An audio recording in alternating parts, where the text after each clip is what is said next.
Pour terminer, c'est entre science et témoignage.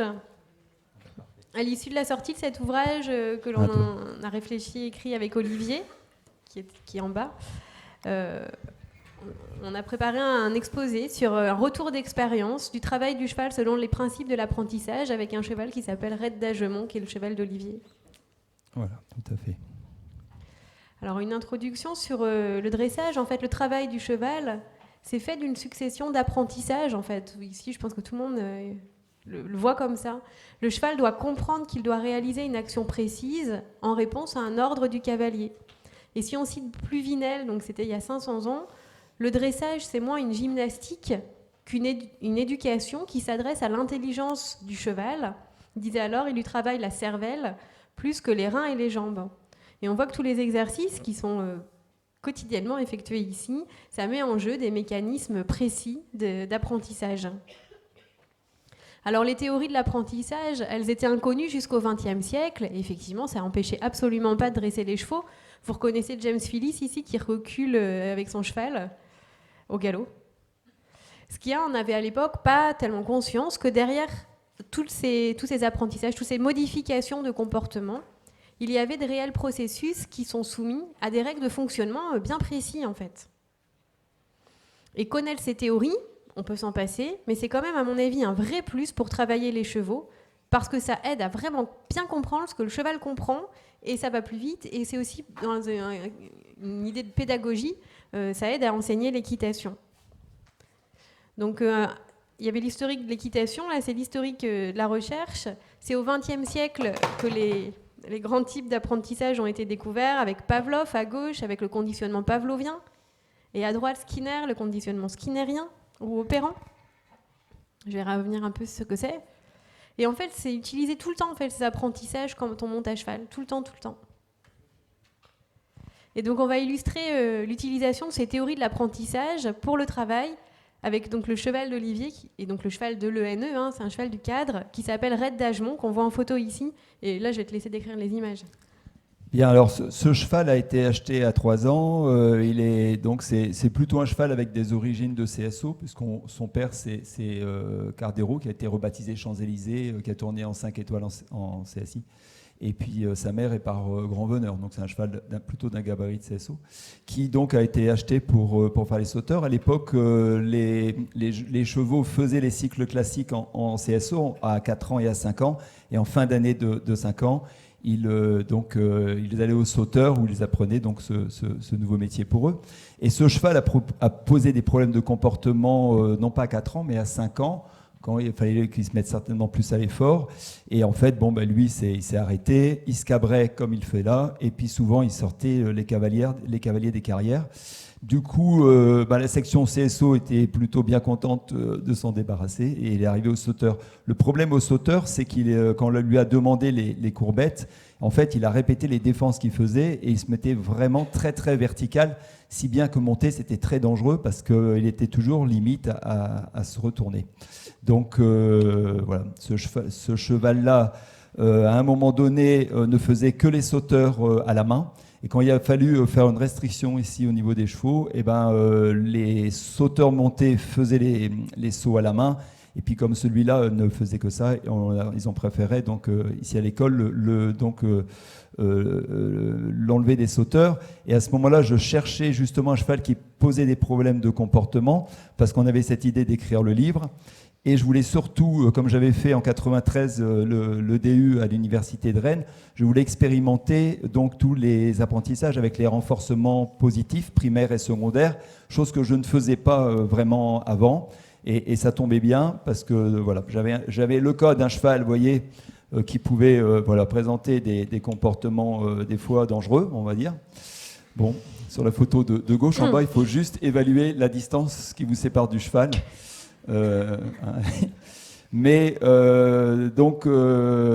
C'était un sujet d'expérimentation très intéressant pour moi avec ce cheval. Et la première chose que j'ai mis en place pour avoir la communication, C'était un cheval qui était un peu dans son monde. Il décidait en fait de ce qu'il voulait faire et souvent ça n'allait pas dans le sens du cavalier. Il n'écoutait pas du tout le cavalier. Il était très dangereux lorsqu'on allait tout seul dehors. Il était toujours habitué à sortir avec un autre cheval parce qu'en fait, s'il avait envie de vous ramener à l'écurie, vous ramenez à l'écurie. Donc j'ai commencé à travailler sur la relation, en fait, la communication avec lui pour que petit à petit, il soit de plus en plus à l'écoute. Et on va voir peut-être après sur un petit film comment j'ai procédé pour rentrer en communication avec lui. Alors effectivement, ce que tu as dit sur le pansage, c'est quelque chose que je fais tous les jours avec lui, justement sur des massages. Tu vas pouvoir, ouais. Parce qu'effectivement, ce qu'on va expliquer là, c'est qu'au début, tu as mis en place les conditionnements pavloviens pour réobtenir la confiance du cheval. Et puis après, on verra les conditionnements skinnériens pour vraiment apprendre, conditionnement opérant, apprendre à faire des exercices sur commande. Et le but, c'était vraiment de décomposer chaque étape de ces apprentissages pour être compris du cheval. Donc, je vais vous rappeler le conditionnement pavlovien, ça rappellera des souvenirs aux gens du DU. Donc Pavlov, avec le chien, en fait, un chien, on lui présente de la nourriture, il va se mettre à saliver de façon inconditionnelle. Il salive. Par contre, si on met une cloche, évidemment, il ne se produit rien du tout. Et là, la magie opère. Si on met la cloche à chaque fois en même temps, juste avant, qui va donc prédire l'arrivée de la nourriture, le chien va se mettre à saliver. Et ensuite, au simple son de la cloche, il va se mettre à saliver, même s'il n'a plus la nourriture. C'est ce qu'on appelle le conditionnement pavlovien. Et donc là, l'objectif d'Olivier, c'était d'associer le cavalier et le travail à du positif. Et il va y avoir une vidéo, donc par conditionnement probablement pavlovien, même si on ne sait pas tout bien ce qui s'est passé, mais il associe sa présence à du grooming, la possibilité de brouter, de se rouler, il va y avoir un film. Voilà, c'est-à-dire que je suis parti donc de remplir ses besoins. Et ici, vous voyez, comme on est dans un milieu où les chevaux sont un peu fermés, la liberté régulièrement, où il peut s'exprimer comme il veut. Donc ça, c'est quelque chose, presque tous les jours, il va en liberté. Alors, à ce stade-là, il était déjà bien habitué à ma présence parce que, vous voyez, sur le sifflet, il revient et je l'avais habitué à trouver des zones qu'il aimait bien. Et là, je le masse sous la lèvre supérieure parce que, vous voyez, j'avais repéré que c'était quelque chose de confortable pour lui. Voilà. Donc, vous voyez, il n'y a pas une récompense alimentaire parce qu'il revient, mais on trouve toujours quelque chose qu'il aime bien. Alors pareil, dans ses besoins, c'est de se rouler. Vous voyez, c'est un cheval imposant, il ne peut pas se rouler complètement comme il veut dans le box. Donc après le travail, lui donner cette possibilité-là. Donc tout ça, de sentir. Souvent, ils veulent sentir quelque chose, on leur en empêche. Donc là, vous voyez, je remplis ses besoins d'avoir et puis de manger de l'herbe. Alors ça ne me prend pas beaucoup de temps. Parce que je le marche toujours un quart d'heure avant de le monter, et pendant ce quart d'heure-là, il va manger un peu d'herbe. Quand je le sors du box pour le marcher avant de le monter, je le laisse faire du grooming avec un autre cheval. Et alors je repère, c'est facile de repérer les chevaux qui s'entendent bien. Alors ça prend quelques minutes, mais quelques minutes par jour, forcément on remplit leurs besoins. Et puis il fait la même chose au retour, vous voyez, d'avoir marché un quart d'heure avec un autre cheval. Voilà. Donc il y en a 3 qui en profitent. Ça fait effet boule de neige. Vous voyez, là on voit le cheval qui va lui attraper la peau. Alors je voulais rapprocher ça en fait avec l'étude que j'ai présentée juste avant. Finalement, je ne vais pas revenir dans le détail, mais on avait vu que rien que 12 jours de pensage quotidien, ce qui paraît rien du tout, 10 minutes par jour, ça avait déjà eu un effet assez fort quand même sur le comportement, aussi sur la physiologie avec l'ocytocine, aussi sur la relation avec d'autres événements comme la prise de sang. Voilà, c'est le graphique que je vous ai montré juste avant avec la diminution de l'ocytocine. Donc on voyait que ça avait quand même un impact sur la physiologie. Et donc peut-être c'est un mécanisme de conditionnement pavlovien qui se met en jeu, l'homme, hop, ça déclenche quelque chose de plutôt positif. Donc on voit que c'est, comme tu disais, c'est quelques minutes, mais en fait c'est pas du tout anodin, dès 12 jours même là. Alors pour régler son problème d'embarquement à l'extérieur, de sortir tout seul, quand j'ai vu que ça commençait à devenir dangereux pour moi, en fait je me suis mis à pied et puis je l'ai sorti en main. Alors au début pas en licol forcément parce que il ressemblait plus à un cerf-volant que voilà. Mais au moment où vous voyez, à un moment donné, on a un cheval qui est complètement apaisé. Alors le cavalier qui l'avait avant pensait qu'il avait un côté grégaire très très fort, parce que quand il voyait un autre cheval au loin, il voulait le rejoindre. Moi, je pensais que c'était surtout un cheval très émotif, et dès qu'il était dans les émotions, à ce moment-là, il s'occupait plus trop de vous. Alors voilà, quand j'ai eu ça dehors, bon, j'ai fait quelques kilomètres, mais bon, ça valait le coup, parce que, vous voyez, à un moment donné, on a un cheval complètement détendu et relaxé. Et donc, du coup, j'ai pu continuer dans la suite, monter. Et on va le voir ici, monter.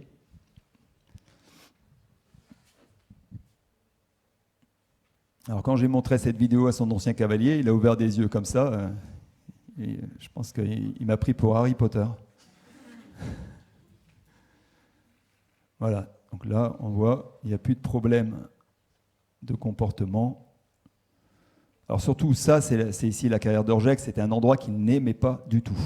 C'était encore un endroit vraiment très particulier pour lui, et il n'aimait pas du tout y aller. Et vous voyez, on voit un cheval qui est comme un poisson dans l'eau.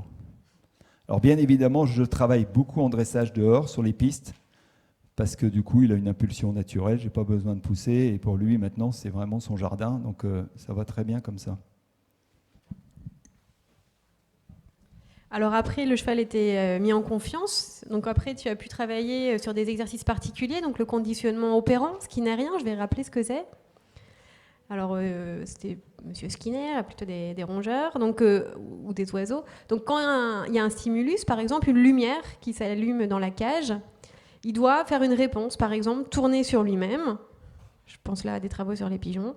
Et il va obtenir soit un renforcement positif, donc de l'aliment, c'est ça qui va le motiver à faire ce tour, ou soit ça va cesser un renforcement négatif, quelque chose qui était inconfortable. Évidemment, il ne va pas tourner sur lui-même pour rien, il faut bien qu'il comprenne pourquoi il tourne sur lui-même. Et c'est pareil à cheval, il faut bien qu'il comprenne que c'est ça qu'on veut. Donc soit le positif, soit le négatif. Et c'est là où toi, avant, tu utilisais que le négatif, ouais. Et là, tu t'es mis à utiliser le positif avec Red. Mm. Ah voilà, donc il y a les deux types de renforcement. L'idéal, c'est d'utiliser les deux, et c'est maintenant ce que tu fais, tu as absolument les deux, une boîte à outils que tout cavalier a intérêt à utiliser. Comme ça, on peut choisir l'un ou l'autre en fonction de l'exercice choisi, du contexte. Donc là, ça va être le conditionnement skinnerien avec les différents codes. Voilà. Donc là, on commence par un renforcement négatif. Vous voyez, c'est en fait une tension sur la longe qui est mise en colbert. Et dès que le cheval donc, fait la réponse souhaitée, c'est-à-dire descendre l'encolure, on va céder. Donc il y a toujours une action, une résistance et une cession. Mais dès que le cheval donne la bonne réponse, on va céder. Donc là, ce qu'on a fait à pied et à la longe, on le répète, monter. Et dès que le cheval donc, donne la bonne réponse, on cède.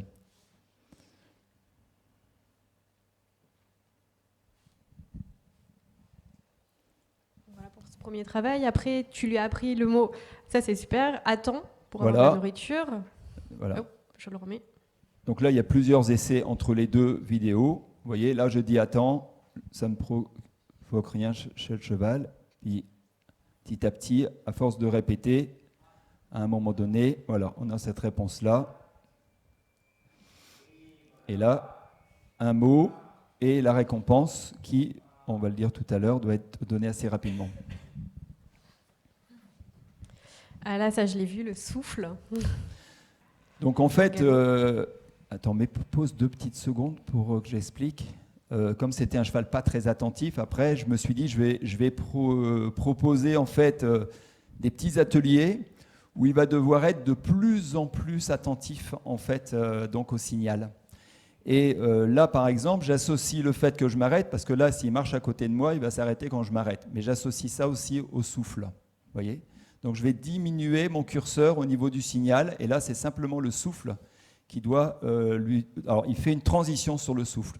Hein. Alors donc là on le voit à l'arrêt, enfin en main, voilà. Donc la récompense. Donc la récompense est là juste pour apprendre. Dès qu'il sait, il n'a plus besoin donc de récompense alimentaire toujours. Voilà. On répète la même chose, monter. Et après, je vais associer un autre exercice que j'ai mis en place, c'est de tourner simplement sur l'arène, avec la jambe extérieure. Et on va voir une donc, succession après une vidéo après, sur justement une succession de tournées avec la jambe extérieure et le souffle, avec toutes les transitions du galop au pas, etc. Et ça, j'ai vu, on n'a pas le film, mais maintenant tu es au galop, tu souffles tout petit peu et il s'arrête au carré. Et c'est ce que tu disais, en fait, après, évidemment, on ne va pas sur un carré de dressage ou lors d'un gala donner de la nourriture tout le temps. C'est pas le but. Mais en fait, au bout d'un moment, on n'a plus besoin de récompenser à chaque fois. Au début, il faut vraiment récompenser pendant l'acquisition systématiquement 100% des fois pour qu'il fasse le lien de cause à effet. Mais ensuite, il vaut mieux récompenser qu'une fois de temps en temps, ce qu'on peut appeler l'effet casino. C'est un peu comme quand on va au casino, on ne gagne pas à chaque fois, mais c'est presque ce qui nous stimule le plus à rejouer en fait. Et ça, il y a eu plein de travaux chez les rongeurs, mais on l'a expérimenté il n'y a pas longtemps à l'INRA. On récompense à chaque fois, bon, ils répondent, là il fallait que le cheval touche un objet. Puis on se met à récompenser que de temps en temps, et là, il répond énormément. C'est très connu comme phénomène. Donc au début, il faut faire à chaque fois, mais très vite, il faut le faire que de temps en temps. Et l'extinction, en plus, est moins rapide. Après, on peut même arrêter d'en donner, et il va continuer à répondre quand même très longtemps. De temps en temps, il faut refaire, mais voilà, donc c'est cet effet. Alors, donc là, c'est lui apprendre autre chose que la croupade sur l'action de la badine sur l'arrière-main. Donc j'avais l'intention de le mettre au piafé, mais moi je procède, donc on va le voir tout à l'heure, par donc plusieurs étapes, et il y a une étape où on va le prendre en main et on va commencer donc à donner un rythme sur l'arrière-main, et on va essayer de trouver l'endroit où le cheval va baisser les hanches, et puis il va s'animer dans les postérieurs. Simplement, c'est que sur cette action-là, c'était la même action qu'il avait appris pour faire ce qu'on voit sur la photo à gauche, vous voyez, où il fait une croupade. Donc j'ai eu le droit au départ à beaucoup de croupades, jusqu'au moment où, peut-être par erreur, il n'a pas bien compris la commande et puis il a commencé à ne pas rien faire. Donc c'est là où j'ai récompensé et il a vite fait l'association. On ne fait plus rien sur l'action de la cravache sur l'arrière-main. Et puis après, on a reprogrammé donc autre chose sur cette action-là. Donc là, c'est ce que on va voir en vidéo. Voilà. Donc ça, c'était avec un élève marocain. Il demande une demi-pirouette renversée où je vais chercher un peu d'abaissement derrière et je vais le solliciter. Donc vous voyez, là, le cheval ne répond plus du tout. Il va juste faire une petite action là, voilà, comme ça. Mais ça, c'est gentil. Et puis, vous voyez, là, il va commencer à diagonaliser son pas. Il vient de le faire, là. Et c'est là où je récompense, vous voyez, cette petite diagonalisation du pas. Voilà.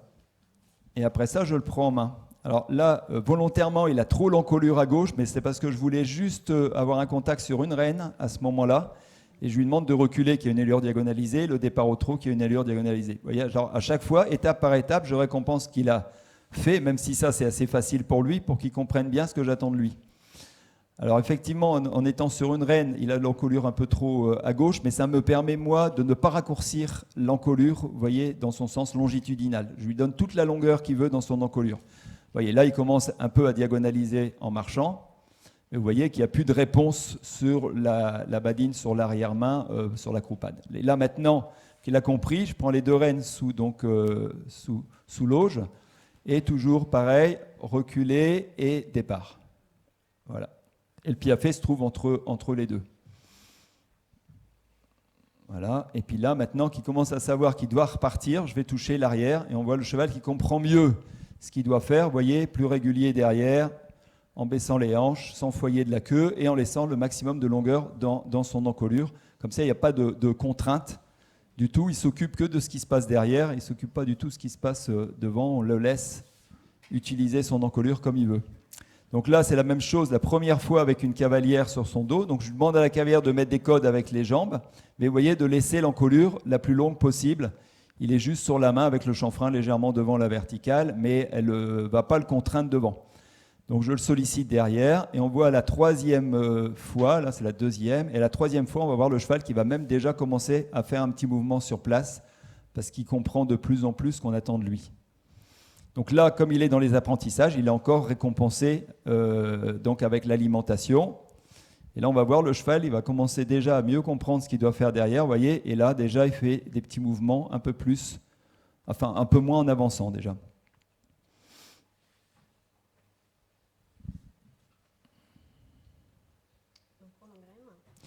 Donc voilà. Après ça, donc, je continue au long graine. Au long graine, je leur apprends à engager un postérieur, vous voyez, sur l'effet de la reine opposée. Hein, il doit engager le postérieur gauche avec ma reine, sur l'effet de ma reine droite. Voilà, ça va me permettre de pouvoir le déplacer en épaule en dedans, comme vous voyez ici, ou après en session à la jambe, ou après en appui, en changeant le bout du nez. Donc voilà, là on le voit, un déplacement de côté, vous voyez. Et comme ça va me permettre progressivement de mettre un exercice avant de faire le piafé. Comme ça, il sait que voilà, dès que je vais rentrer dans cet exercice, peut-être que derrière ça, il y aura le piafé. Donc lui, il va déjà se préparer. Ou pas, si je ne demande pas le piafé, mais vous voyez, là on va le voir, il va commencer un peu à diagonaliser dans le pas de côté, il va commencer à baisser un peu les hanches, je le laisse tranquille devant, vous voyez, dans l'action, et au long graine, je le laisse avec ma longue graine intérieure en longe. Comme ça, j'ai aucune restriction de l'encolure, vous voyez, l'encolure utilise toute sa longueur. Voilà. Et là, progressivement, il va commencer, vous voyez, à faire une diagonalisation en avançant, et petit à petit, ce mouvement va se transformer en piafé. Là, pour l'instant, c'est juste de la diagonalisation. Donc là, en fait, comme il se couchait après le travail, j'ai simplement mis un signal qui est la baguette au sol. Et là, je lui dis gratter. Vous voyez, donc en fait, j'ai mis un mot et un signal sur ce qu'il fait naturellement. Vous voyez. Alors après gratter, il s'est couché. Comme je lui ai appris le mot attends, voilà, je vais lui demander d'attendre. Voilà. Alors là, forcément, voilà. Et là, je lui demande d'attendre et je lui demande de tourner. Voilà. Alors, vous voyez, sans effet de coercition, parce qu'on peut le faire, hein, on peut les coucher en leur attachant un membre, en les déséquilibrant, etc. Mais simplement sur des choses très très simples. Voilà, on peut obtenir ça. Et là, je lui ai demandé d'attendre au moment où il allait s'asseoir avant de se relever. Et je le récompense. Voilà. Bon, là, je lui demande de regarder le photographe. Voilà. Et là, je lui demande de s'asseoir un peu mieux. Alors, il se redresse des fois 2-3 fois comme ça, dès qu'on lui dit mieux que ça. Voilà. Mais c'est pareil, j'ai mis un mot sur ce qu'il faisait. D'habitude, il se redressait naturellement. Alors, dès que je dis mieux que ça, maintenant, il se redresse. Voilà. Parce qu'il a compris le mot par rapport à ce qu'il devait faire. Donc, ça me permet aussi, avec des chevaux qui sont un peu difficiles au départ, de vérifier aussi la confiance que le cheval vous accorde, hein, parce que c'est très, très rare qu'il se couche à côté de vous s'ils ne sont pas en confiance. Hein. Donc moi, ça me permet aussi d'avoir ce retour de sa part sur la confiance. Alors après, voilà. Après, on peut, vous voyez, c'est un cheval qui posait des gros problèmes de comportement à l'obstacle. Donc là, je l'amuse un peu, vous voyez, sur du fixe, sur des petits contre-bas, contre-haut, voilà. Ça l'amuse un peu. Et puis là, après, maintenant, je vais beaucoup travailler sur l'obstacle avec lui parce qu'il a un très très bon coup de saut. Et pour voir justement où est-ce qu'on peut aller avec des chevaux comme ça sur ces problèmes-là, hein, de comportement. Voilà. Ça l'amuse un peu.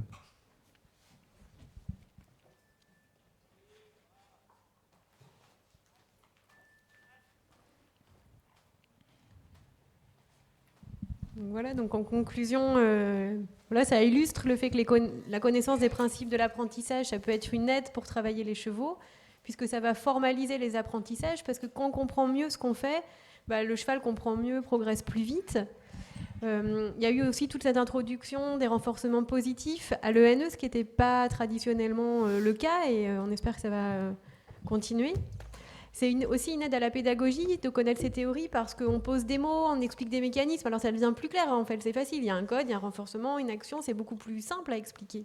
Et donc on pense que la transmission du savoir peut être facilitée, et puis évidemment, vous savez qu'il y a un engouement pour cette forme de connaissance.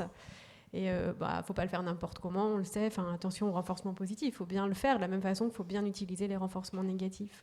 Donc merci. Et puis il y a une citation de Pluvinel. Merci.